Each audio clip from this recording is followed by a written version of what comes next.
Ganda. Parang namiwili na yung tenga ko, madam. Hindi ka nag-lipstick? Ay, hindi naman po sinabi ni Bungso na may ganitong pagkakataon. Tumambay ako ng more than 1 year. Sinong nagpapakain sa'yo nung tambay ka? Kaya namumura ko nang di ko sinasadya. Bad example sa mga bata. Huwag galit sa akin. Galit ka? O di magalit ka. Ako hindi. Kwentuhan mo ako tungkol sa mama mo. Anong background niya? Ba't paano tinabahan ka? Latak po kami ni Aguinaldo. Hindi magkamag-anak tayo. Sino? Ikaw na lang magkwento tungkol kay nanay. Nanay ganda. Ano ba ang pangalan? Di ba't nanay ganda lang? Eh, hindi Apo. po.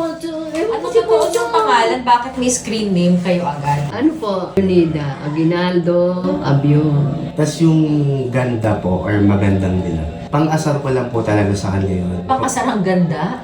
Hindi kumbaga, kasi hindi niya po nakikita yung sarili niya na maganda. Eh syempre bilang nanay ko po ito ma'am eh, so itataas ko po talaga yan. So pag nagbablog kami, napansin ko lang na kapag tinatawag ko siya ng ganda, medyo yung reaction niya talagang natutuwa yung mga nakakapanood. Ganda.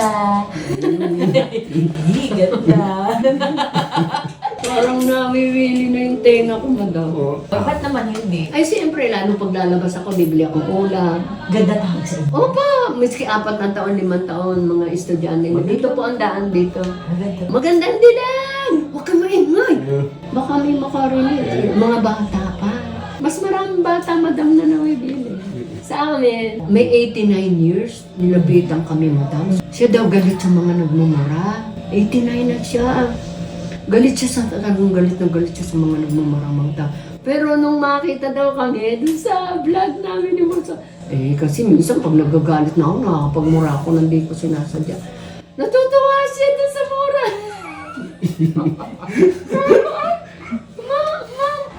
Hindi niya, Matawag ng lola kasi. hindi na niyakin mo. Ang ganda niyo, ikaw ang putlang. Ha? Hindi ka nag-lipstick?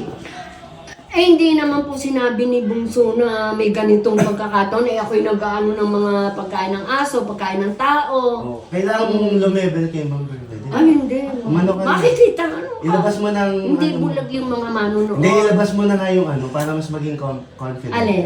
ka. Ay, lipstick? Naku, man. Pagka ako'y lumalabas ng bahay, lagi kong bit-bit ang lipstick kasi si Bunso. Pag sinabi, ma, may lakad tayo saan?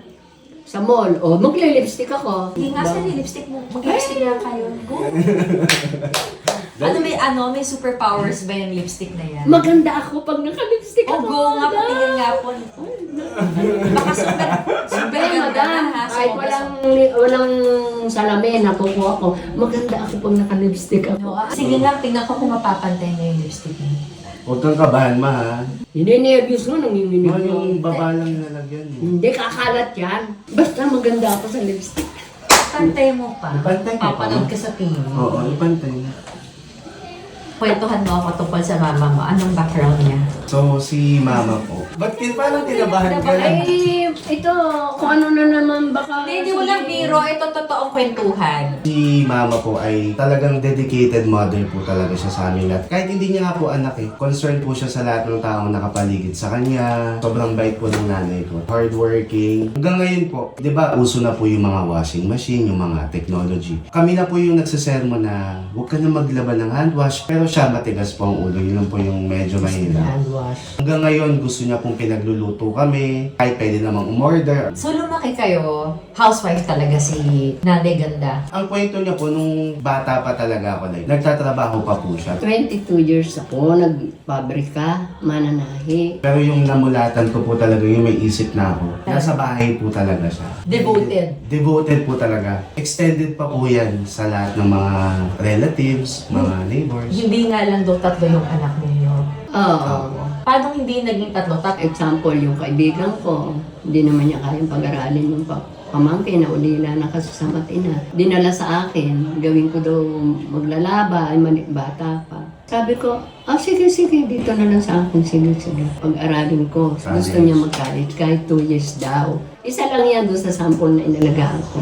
Sabi ni Bunso, mahirap pag 2 years lang. Gawin mong 4 years ang course. Offer ng anak Ni niya. ate. Oo, Si Bunso. Opo. Maging yung dalawa kong anak. Pero si Bunso ang magpursige kasi malapit na sa kanya yun eh. Sinasuggest ko lang po yun sa kanya para mas ma-experience po nung ate ko yung potential po ng pagka-college talaga na. Naisip mong mapag-aralin mo, parang hindi mahirap magpaaral, ha? Hindi, sila po talaga yung may idea magpaaral. Oo. Pero kumbaga, yung napalapit na po sa akin yung ate ko, syempre nakakausap po kung anong gusto. Supportive sila. Kung ano po yung gusto, baka dun mas mag-flourish, mag-grow yung tao. Awa ng Diyos. Awa ng Kinaya naman. Opo. Lahat graduate sa mga anak mo. Opo, sa awa po ng Diyos. Anong mga career, wow ha? Isipin mo, factory worker kayo, housewife. Ang mister po, anong trabaho? Nag-aalaga ng mga manok, Buy and pambenta, sell po. buy and sell. Ah, okay. Aalagaan niya, ibebenta niya. Nag-aahente din po ng, kunyari, makikicommission, mga ganyan. May mga kapatid din ako na hinihiraman ko ng pera,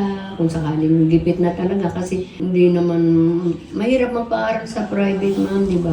Ganito lang kami, pero Nagawa nyo, mahirap. pero nagawa nyo. O kasi dito lang mga school nila. Thankfully po yung iba ko pong tita. Oo, na tumulong supportive din naman yung din ate po. ko. Kapag Kakapos kami. Yun po, Madaling na-witness. nakita. Ibida nyo nga yung mga kurso ng mga anak nyo, natapos ng mga anak nyo. Si kuya mo, dalawang kurso ba yun? Apo. Kasi pag Isang, Opo. hindi ko magbida, ikaw na. Eh hindi nga po. Ang alam ko kasi dalawa yun eh. Dalawa diba? yung natapos po. Yung ano niya ngayon, yun ang trabaho niya ngayon, yung huling course na tinapos niya. Hindi. nagmi-meeting talaga, hindi, anong kurso?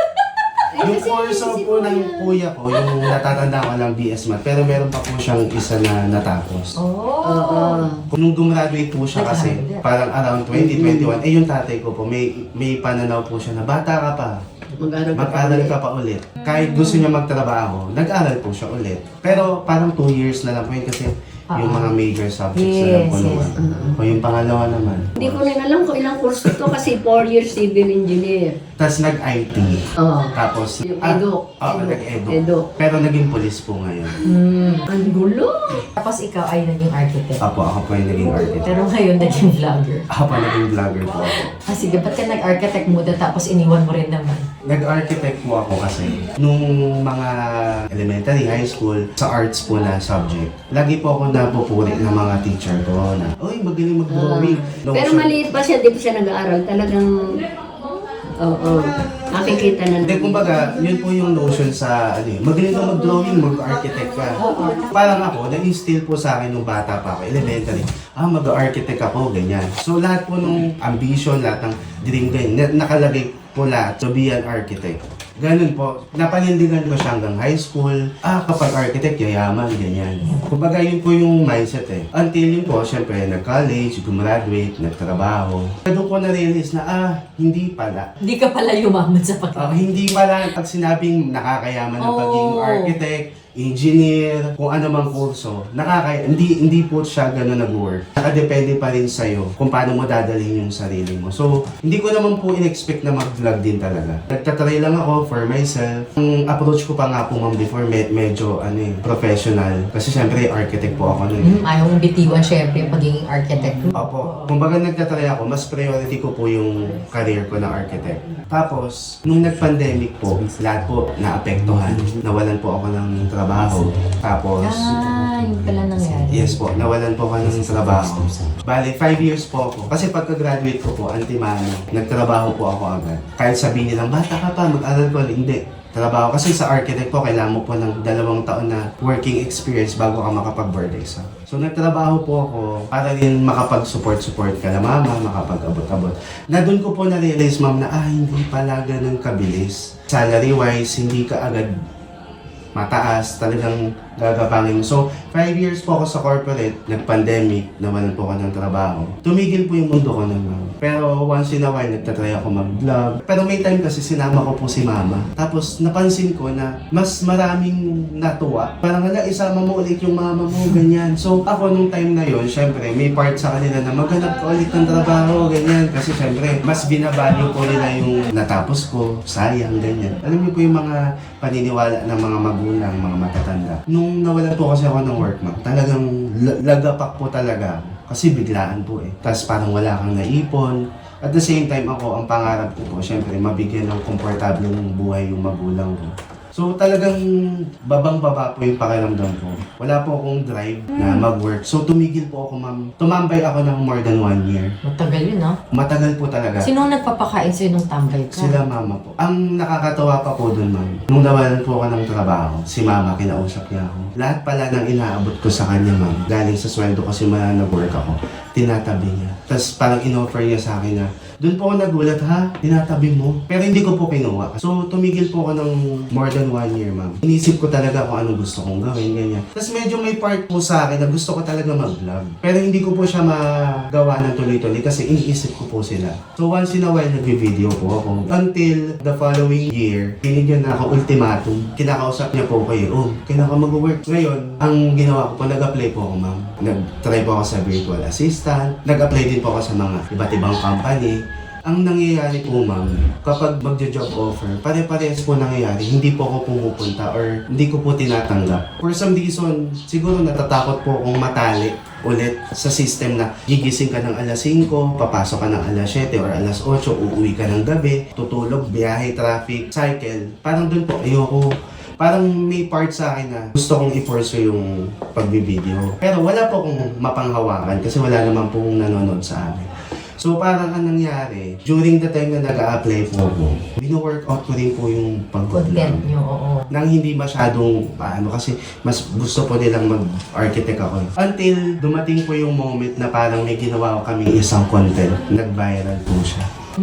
Doon po, nung nag-viral siya, syempre mga tao, uy, napanood ko kayo. Kumbaga, napanood sila nung parents ko po. Tinry ko pong ituloy-tuloy hanggang dumating po kami sa point na nagbablog na po ako, na-support na po sila. Gaano kalaki na ang channel mo? Ay, hindi pa po siya ganun kalaki, ma'am. Kasi yung followers po namin, wala pa naman sa million eh. Pero pag combine po, nasa million na sa iba't ibang platform. Pero kung ikukumpara mo dati na parang 100 followers lang po ko talaga, nagsimula ako, hindi yun nadadagdagan, ma'am.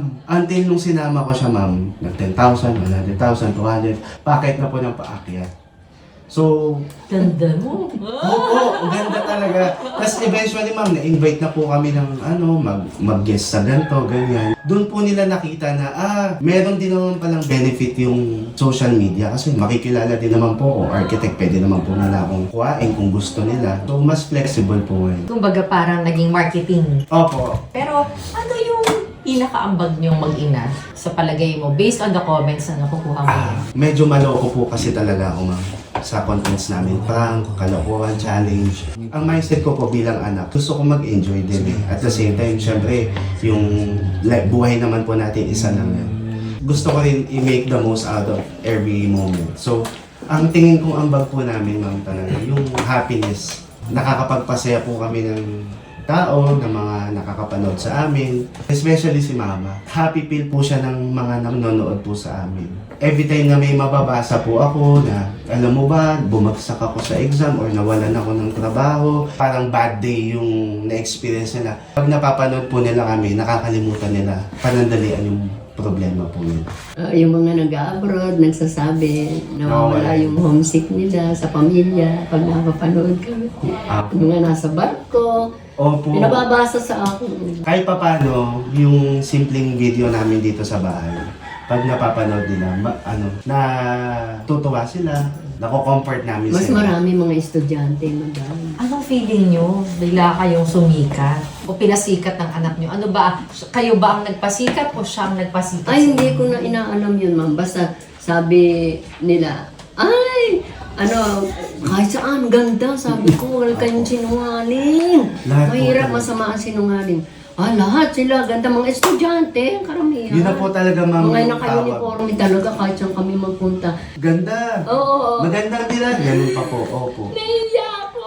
Siyempre, Diyos ko, ito lang ako. Sa tanda mo. Oo, ang taas matanda. Kaya yakapin ko sila. May matang maliliit yung mayakap sa akin. Opo. Yun po yung alam nyo po parang pag na-experience namin Kahit kasama yung mayakap. magulang, ganda Meron po kasi talaga yung yakap na talagang iba yung pakiramdam yung yakap na talagang tumatalon yung parang yun na po Tuwan-tuwa yung sila. reward din sa amin. Kasi meron pa nga po parang naiiyak sila pag niyayakap kami. Yung yakap nila yung parang nagbabalidate po. Kasi minsan syempre hindi naman po laging maganda yung pakiramdam mo.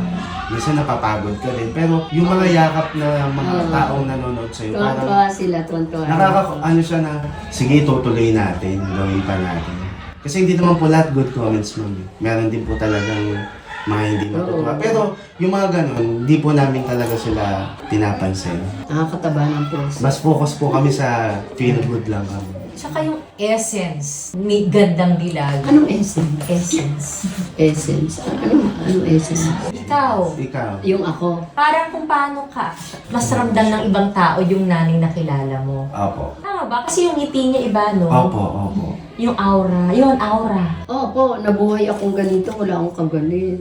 Galit ka? O di magalit ka, ako hindi. Ah, good vibes talaga kayo. Wala talaga kayo. Binabrush off niya po, ma'am. Kahit seryosong usapan po, kunyari gusto namin mag-usap, ayaw niya po mag-walk out siya. Ayaw niya nung May negative. bad vibes. Opo. Pwede malaman bakit? Eh kasi pag nai-stress ako, nagtatai ako.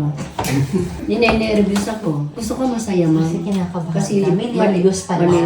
Kaya pala, winner rin yung mga prank kasi nervyosa. Opo. Opo. May napunta Kaya namumula ko nang di ko sinasadya. bad example sa mga bata. Ay, bakit yung iba nang... Oo, sila pa. Lola, nanay, murahin mo ako. Ay, tarantado ka, ba't mo murahin? Oy! Na-appreciate kaya nila yung pagpapahalaga sa magulang. Mabait nga ba talaga anak mo? Ay, mabait po. Alaskador, pero minsan, mapipikon ako kasi hindi ko... Tinatanong ko mabait. Mabait po. Mabait. Kaya lang... Parang tagal yung Oo nga, pinag-isipan na. parang hindi ka Oo. sure. Lahat na lang na nagtatanong ng ganyan, iba sagot mo. Mabait ba anak niyo? Mabait po siya. Pero siya talaga kamukha niyo, lakas na ano, no?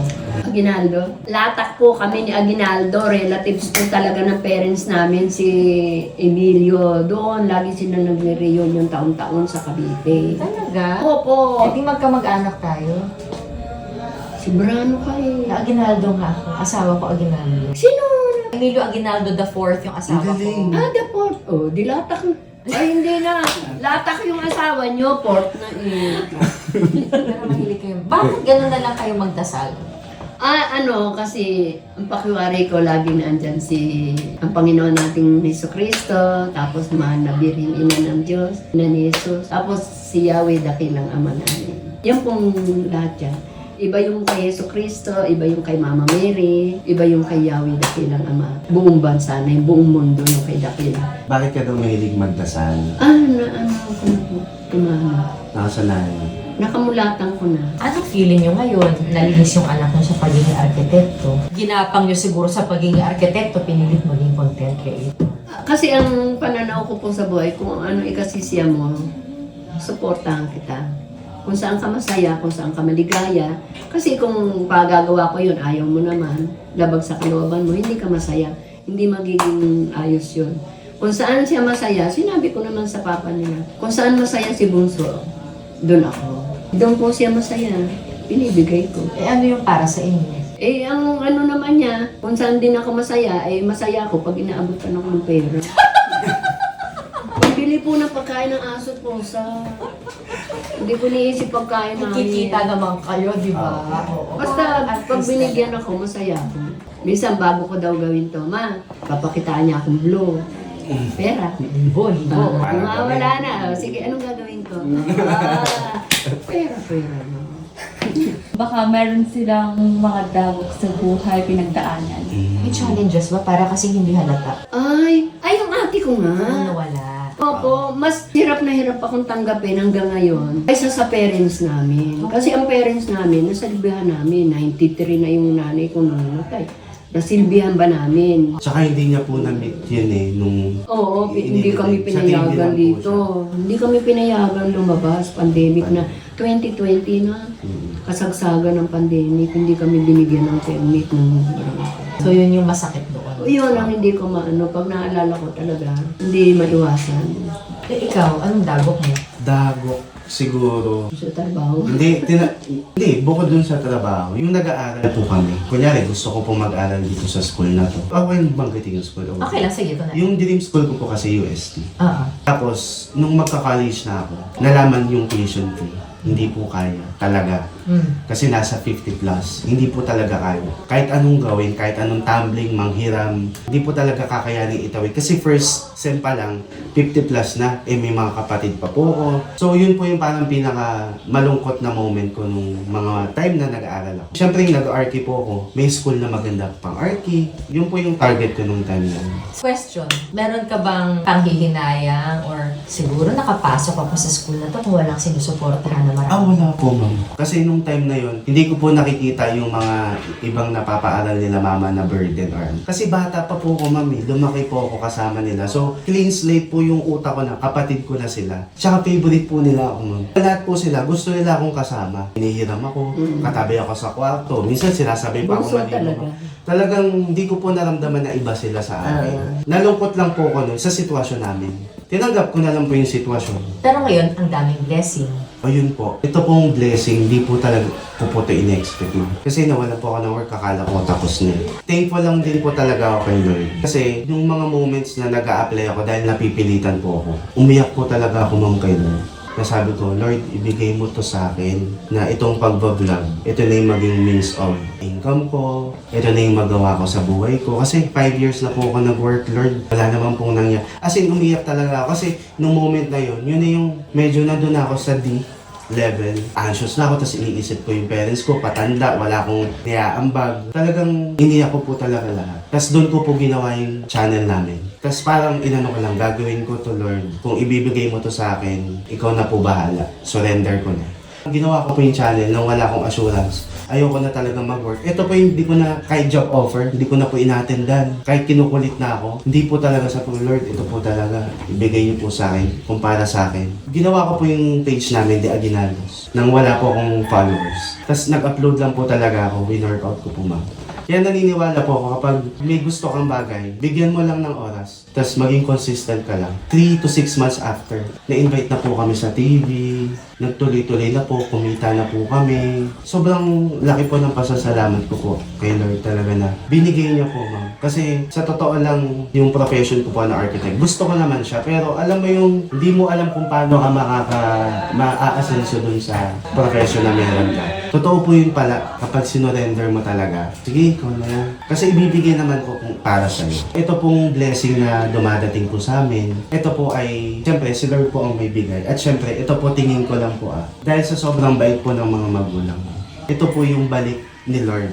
Hindi po sa akin. Mas ino-honor ko po yung both parents ko po. Kasi sobrang selfless po nila. Kasi kung makikita niyo po yung bahay namin, talagang yun po yung picture ng pagiging selfless nila na pwede naman nilang unahin talaga yung sarili nila, yung pagpapaganda ng sitwasyon ng buhay.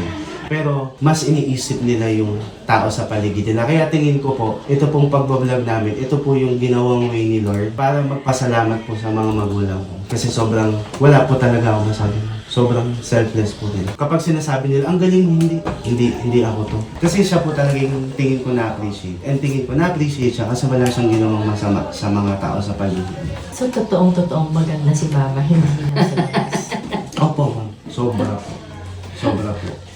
Mama, ayoko sabihin sino.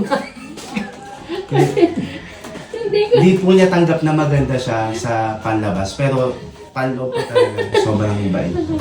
Ito po example, nasaksihan ko po nung bata ako na minumura-mura siya sa labas. Bahala sila. Pero wala siyang ginagawa. Uuwi lang siya, iiyak siya dyan sa bahay. Hindi siya yung magpa-fight back man. Kaya lahat po nang nangyayari sa amin, syempre thankful po ako kay Lord. At the same time, thankful po Basta ako wala akong kaaway. Yung ginagawa nyo ngayon, sabi mo nga, hindi palaging positive, madami ring negative. For Opo. sure. Opo, Content creation, paano yung tinatanggap naman yun? Siya po kasi wala siyang idea. Kasi hindi siya marunong sa social media. So, ikaw tinatanggap mo ang ginagawa? Tinatanggap ko po. Ako po, minsan, nalulungkot ako. Pag sa akin po yung binabato nila, kaya ko po eh. Pero pag kay mama po, medyo doon po ako naapektuhan. Aminin ko pa may mga moment, ma'am, nagtatype na ako ng reply. Pero parang, lagi ko po kasi chinecheck yung core ko. Wait, kapag nag-reply ba ako dito, Lord? Matutuwa ka ba dito sa action na to? Lagi pong ganun. Yung reference ko po talaga sa Lord. Kasi, hiningi ko po to sa kanya. Baka bawiin kapag pumatol po ako. So, dinidelete ko po. Kaya thankfully, never po akong pumatol sa basyo. Kung may magsasabi man na, bastos ka, ganyan, ganyan. Eh ako naman, ang importante po sa akin. Alam ko naman na mahal ko yung nanay ko. At the end of the day, ang i-check ko naman po yung nanay ko. Kung okay kami, okay ba siya. So yun na lang po yung importante. Kasi yung basher po, kapag binigyan mo sila ng time, yun po yung gusto nila eh. Once na makuha nila yung reaction na gusto nila, baka magamit pa po sa akin, sa amin. Eh ang hangad lang naman po namin talaga, magpasaya. At the same time, thankful po kami na binibless po kami with the platform na meron po kami.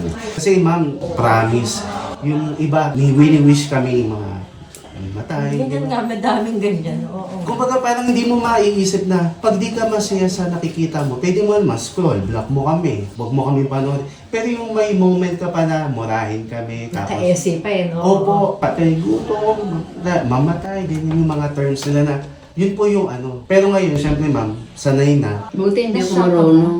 Ngayon mo lang narinig ko. Oo, hindi ako marunong ng mga ganyan. Pero anong feeling yun na? Dahil kung nabasa ko yun, babaliwalain ko din. Hindi ako mapagpatuloy. Kala ko naman. Oo. Hindi ako mapagpatuloy. Oh. Kala ko Kala ko hindi ko naman. binabasa. Hindi, kung nababasa ko yun, masasaktan ako pero hindi ko papatulan. Eh, kumbaga sa ano, attitude mo yan eh. Eh, di ba ala ako sa buhay mo? Hindi naman kami mapapa-apekto dahil hindi naman kami talagang Hindi naman kami ang naman magdadala po. bastos. Ang susi lang po talaga yan. Yung galit kasi, kapag ikaw yung nagdala niyan, hindi ka rin wala kang peace of mind. So yung talo. Pwede kang magalit all your life, pero masaya ka ba? Eh kung iba-brush off mo lang, sila magdala nun, mas pakita mo na mas masaya ka, mas ganyan. E di sila, mabuhay sila sa... Happy enjoy lang. Ganda lang. Opo, good vibes lang. Anong gusto niyong sabihin sa isa't isa? Si Bunso, lagi ako inaalas ka niyan eh. First time niyang nag-birthday na wala. Doon kami sa akin. Doon siya nagbigay. Sa birthday ko po kasi lola ko. Buong buhay ko po, sineselebrate ko yung birthday namin para kay lola. Hindi po ako nasanay na nagsiselebrate. Pero okay lang po sa akin yun. No? Mas gusto ko po yun. Eh yung lola ko po, she passed away last year. So first birthday ko po to, nawala po yung presence ng lola. Naiyak ako sa kwento ninyo. Kaya brush aside, brush aside. Ayun, gusto mo sabihin sa mama mo, ano naman? Ako naman kasi ang hangat ko lang po talaga sa parents ko, ma'am. Siyempre all my life, nakita ko po talaga na ano kami, gapang po talaga. Ang pinanghahawakan ko po talaga, ma'am, na drive, makapag-provide, mapaayos yung bahay namin, maging comfortable po sila. As in, yun lang po talaga yung pinaka-goal ko sa ngayon. Maging comfortable lang po yung buhay nila. Ma-provide ko po yung comfort. Kasi for the longest time, yun po yung wala po sa kanila. Kasi lagi po nilang iniisip kami, yung ibang tao. Gusto ko rin maintindihan po ng magulang ko na may pangarap sila for me, pero may pangarap din po ako for them. Na hindi naman pwedeng napagtapos na kami, okay na. Ako po bilang anak, hindi po obligasyon, pero hangad po ng puso ko yun, ma'am, na ma-provide po yung magandang buhay habang nabubuhay po yung magulang. Yun po yun. Okay lang yun kahit hindi mo na. Basta si Bunso, bahala siya. Kung may bibigay, salamat kay Lord. May tanong ako. Yung iniabot naman sa inyo, ginagastos nyo ba ako baka tinatabi nyo rin? Ma'am, hindi naman maiiwasan pag may lalapit sa'yo kahit papaano. Hindi Hindi, halimbawa, may problema. Basta meron, okay lang. Thank you po. Papakita ko sa inyo picture ng asawa ko. Oo, nagde-date doon kami nagkakilala sa Aguinaldo Shrine. Ganun din yung mata ko, Yung di ba? Ay, oo nga. Oo, di ba? Parang hindi ako maniwala, kaharap ko si Lord. Bernadette Brown. Kanina mo pa kausap, ngayon hindi ko pa. Hindi nga. Siyempre, minumuni-muni ko. Hindi ko Picture na akala- tayo. Hindi ko Picture akalain. ako. The Aguinaldos of Antipolo. 1, 2, 3.